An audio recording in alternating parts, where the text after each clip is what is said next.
listening to Count It Out with Mike and Tyler. This Sunday, July the 20th, from the UBS Arena, home of the New York Islanders, TNA Wrestling returns to pay-per-view and TNA Plus with what is shaping up to be one of the biggest events in company history, Slammiversary. And returning to Count It Out is the man who's going to be calling the action, one of my personal favorite people, the one and only Tom Hannifan. Tom, how you doing, man, my friend? Well, I'm flattered. That's very nice of you to say. I am so excited about this weekend. It's the curse and the beauty of our schedule, in that the last shows we did were in Pittsburgh about 3-4 weeks ago. So it's enough time where you're like, hey, you're rested, all that sort of stuff, and you just get that itch. And the way that this show has built week after week after week, I cannot wait to get to Long Island this weekend. I'm so excited for this show.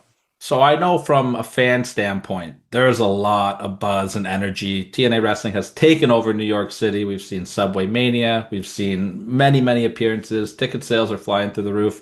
How is it from the talent perspective and your perspective? What's the vibes like heading into this weekend? It feels big, and it's been really fun over the last 3.5 years for me with the company to see that incremental growth that we've had. I remember some of the first shows I did, and you're in smaller venues, you're in front of smaller crowds, and slowly but surely we've gotten ourselves into bigger venues. The crowds have been outstanding. The response from the fans, whether it's on social media or watching Impact or watching our shows that are on TNA Plus or our pay-per-views, it's just been organic, and it's been really great to see how everything has come together, especially for Slammiversary, where we celebrate the birth of TNA Wrestling all those years ago. And for this to be one of our biggest events of the year on our calendar regularly, and this might wind up being one of the biggest and most important shows in TNA history, you feel it. And I think it permeates every level of our company, from the top down to the cameramen, to the talent in the ring, to the people backstage making this thing happen. It's incredible. And for myself and Matthew Raywalt, we get to be the medium in between what happens in the ring and what the fans are experiencing at home. And that two-way street, man, that's where I live, man. It's the best.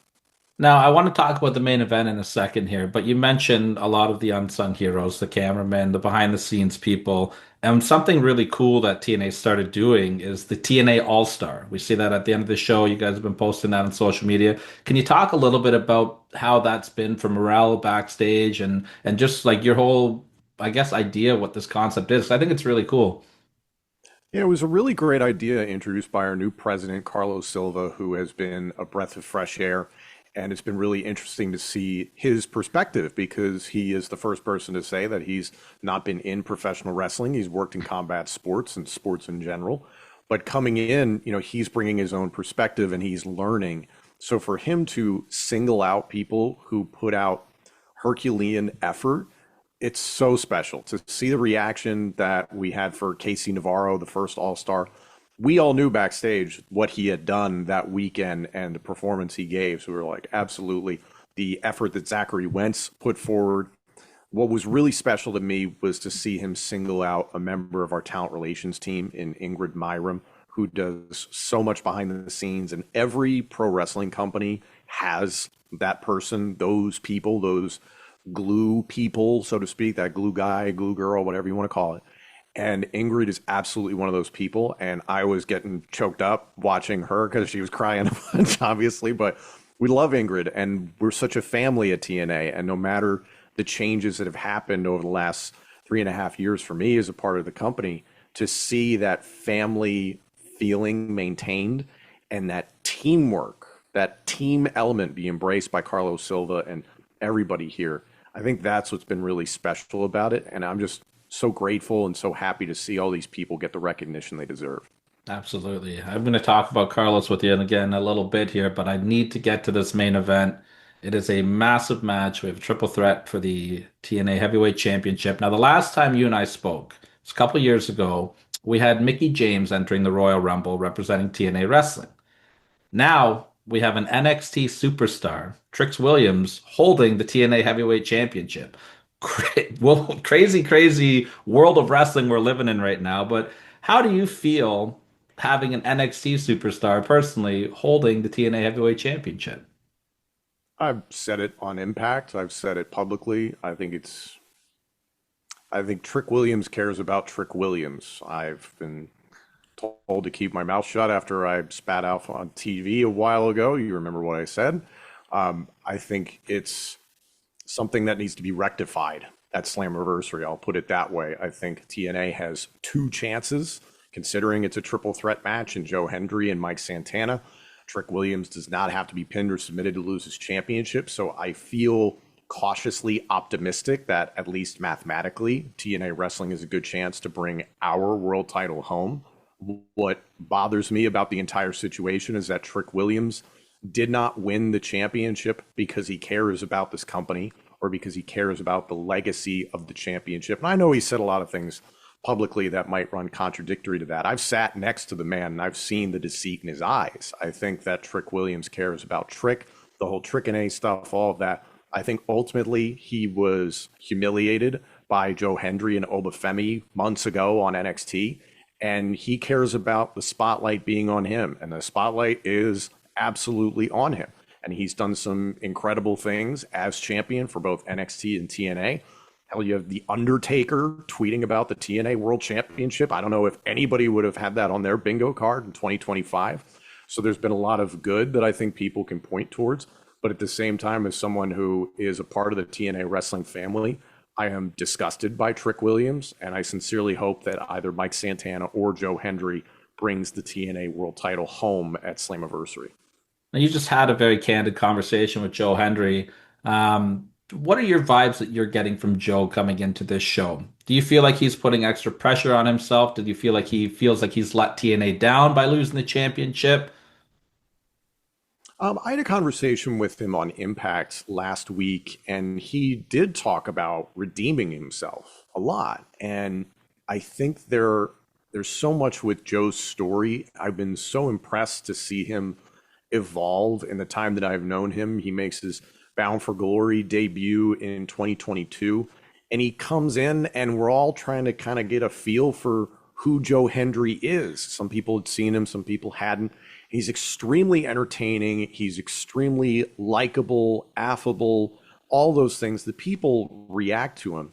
And then he just caught lightning in a bottle in the spring of 2024. And we all know what happened with his song, and he went viral. It was just all over the place. I call him the global phenomenon for a reason. To see him evolve from that guy who has been just so wildly entertaining to the conversation I had with him last week on Impact, where he was talking about, I'm the guy that AAA calls. I'm the guy that TNA calls to do media and appearances and shows all over the world. He has become that face of the company. He has become that flag waver, that standard bearer, that sort of thing. And while we know that Mike Santana is the standard of TNA wrestling, Joe Hendry is not going to go down without a fight. Joe Hendry is out to prove that he's the guy, that he is the brand, those sorts of things. So to go from the guy who is just trying to figure it out and can make you laugh, can make you cry, all those sorts of things, to now being a franchise player is incredible. So I think there's a lot of pressure on him, whether he's putting that on himself or it's external. I think it's coming both ways. Al, as somebody who yourself has worked WrestleManias in the past and have a very storied history with the WWE, how cool was it for you to see Joe have that moment at WrestleMania with the TNA title front and center? It was incredible. And I mentioned it on Impact after WrestleMania. If you had been on that fabled boat trip once upon a time with the late, great Jerry Jarrett, Bob Ryder, and Jeff Jarrett, thinking about the future and thinking about this idea that was TNA wrestling, I don't think anybody on that boat ever had the thought of the TNA World Champion will be competing at WrestleMania one day. And I think when this whole partnership began between TNA and WWE, that was, probably a pie in the sky idea for some people. Of course, it is the largest platform in professional wrestling. I don't think that can be argued. And everybody is attempting to get to that level in one way or another, whether it's as a company or as an individual. Everybody's striving for more, which is the beauty of this situation, the competition that's been created. So you have that opportunity to wave the TNA flag at WrestleMania. It doesn't happen without the success of Joe Hendry, and it doesn't happen without the success that TNA has had. It doesn't happen without the partnership between the two companies. So I was ecstatic to see it, and to see that Joe has taken these opportunities and run with them. Not everybody's capable of doing that. That's a lot of pressure. We were just talking about the pressure that's on him. I defy anybody to give me a handful of other people. It's like, oh yeah, I could have gone out and done that. And I was like, it's tough. It's a very big opportunity, and he hit it out of the park. The company hit it out of the park. Absolutely. You mentioned the word pressure there, and I think a man that's probably going to be feeling a lot of pressure this Sunday is Mike Santana coming into his hometown, massive crowd. I want to specifically talk about a word that you said as well. You said that he's the standard now, and that dates back to his legendary I Quit match with Josh Alexander. Many people have him on the Mount Rushmore of TNA Wrestling, myself included. How big do you think that specific moment was for Mike to get that stamp of approval from somebody like Josh as we head in to now seeing him main event this event? Well, first off, I have infinite respect for Josh Alexander. I call him a friend. I love Josh, period. I was heartbroken when he left the company. When the I Quit match went down, considering the way that Josh was conducting himself, going into that match, I was like, I can't imagine the Josh Allen saying I quit. And sure enough, Mike Santana got it out of him. Now, it's one thing to accomplish that feat, win that one match. It's then what do you do after that? Okay, you've scaled Everest. What do you do after that? And he has continued to build momentum ever since. I care so much about emotion and storytelling when it comes to professional wrestling. The most compelling person in TNA wrestling, in my opinion, is Mike Santana. If you watch Impact tonight, and if you've watched Impact the last handful of weeks, the focus on Mike Santana and his personal story is nearly 20 years ago, but all the ups and downs that have come with that, professionally and personally, his journey to sobriety, being a father to a young daughter, the loss of his father, arguably the most important person in his life, and now potentially this all coming full circle. Can he bring home our world title in his home of New York at Slammiversary? It's one of those things where it's like, man, this writes itself. But, pressure has been the theme of this interview. A lot of pressure that comes with that. Absolutely. And I'm going to stick with that word pressure then. Masha Slamovich. She has a huge title for title match against JC Jane coming up. Brother. Does she have that extra pressure on, knowing that, the world champion is an NXT superstar and the possibility of losing the Knockouts title to an NXT superstar as well? Well, listen, we shuddered at the thought of losing the TNA World Championship to an NXT star.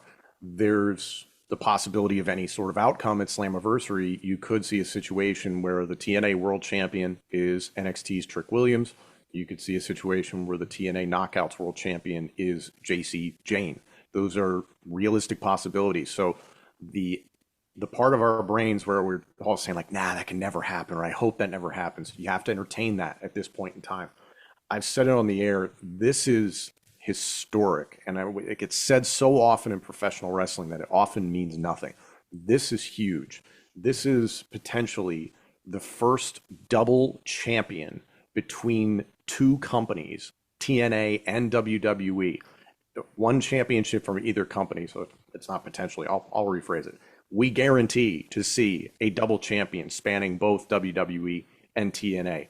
On top of that, the thing I love about this, that person will be a woman. That is a tremendous thing. There's so much talk right now about the beauty of women's wrestling and the success that women's wrestling has had for a very long time now.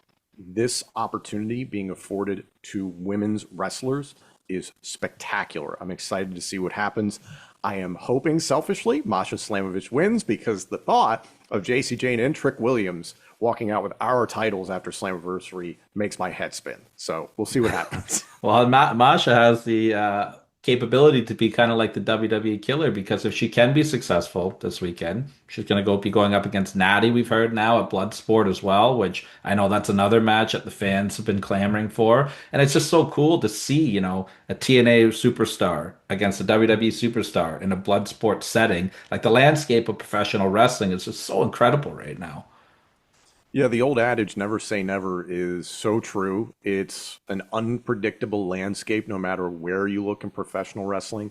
And that's when this industry is at its best. So to see the TNA brand make its name even greater than it already is in so many different places is incredible. And selfishly, for us as performers, we're getting to work with some of the most gifted people in the industry. Some people have these personal relationships with talent, people behind the scenes, et cetera, that, you go to different companies, you come back, all sorts of things can happen in life. So it's a really special time for everybody in wrestling, getting to rekindle a lot of relationships, work with some really talented people, make some great art at the end of the day. And the beauty of this is that the fans win, no matter what. The fans win because they'll get something they weren't expecting. Absolutely. Well, somebody looking for a win to make history this weekend is Leon Slater, looking to become the youngest X Division champion in the history of TNA wrestling. He does so many incredible things. The fact that he's a nine years in the business, a 20-year-old, blows my mind. But can you specifically take me back to Rebellion and that incredible dive off the top of that X structure, the Swanton 450? What was going through your head when you saw that? So I didn't. I did Before the Bell out in Los Angeles with CT, Martin Morrow. Those guys are fantastic, and we were talking about what happened that night. And as broadcasters, you're trained to keep your eyes on the monitor. It's so easy if you're sitting right there next to the ring to just look, but you're married to what's happening on the monitor because that's what the audience at home sees. And I'm looking at the monitor because I'm trying not to look away because it's this enormous structure. How could you not?